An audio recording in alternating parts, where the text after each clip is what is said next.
The Oregon coast is an amazing and beautiful place to visit, but underneath all of its beauty is something so devastatingly disgusting that it will make your skin crawl. In nearly all of the estuaries where freshwater and saltwater meet, shrimp are affected by a blood-sucking parasite known as Orthione griffinus.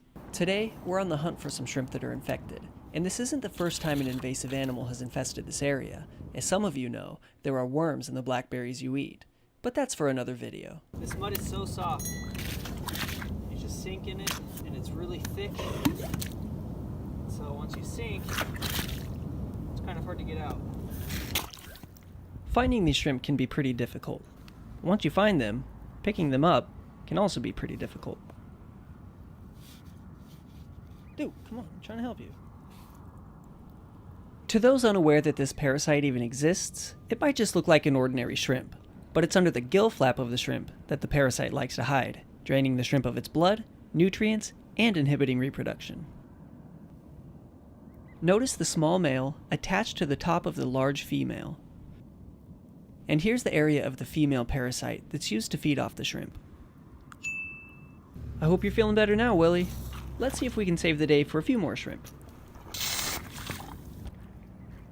Oh, fantastic. Here's a couple more. Let's examine both of these shrimp to see which one might have a parasite and which one doesn't.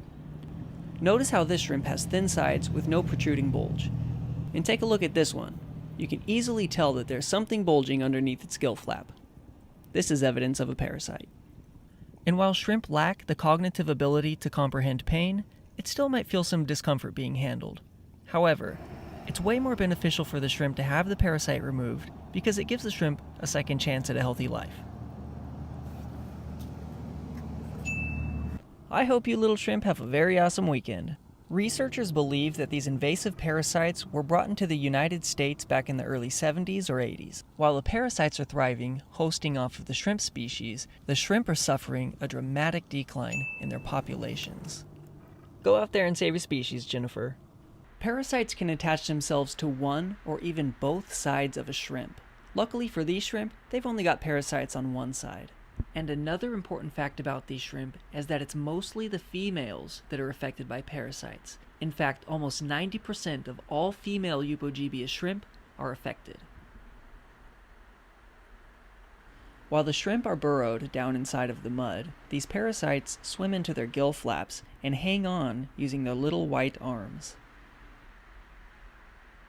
When a parasite's removed, there's a couple different things we can do with it. We can either donate them to scientific research labs to help them solve this invasive species issue, or turn them into plant compost. Either way, we're taking an invasive species out of the water and putting it to good use. Notice on this shrimp how you can see the parasite through the gill flap. I'm sorry to hear about your troubles, Felicia, but I'm here to help. Let's get this parasite removed. Even parasites have an important role in nature. But it's when an organism is brought into an area where it doesn't naturally belong that it begins to have a very negative effect on the ecosystem.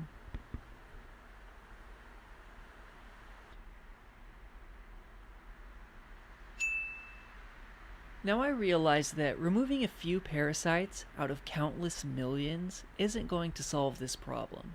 But what I do hope to achieve with these videos is to raise awareness and build a community of people who genuinely care about the ocean and want to help. So if that's you, then smash that subscribe button and stay tuned for more videos.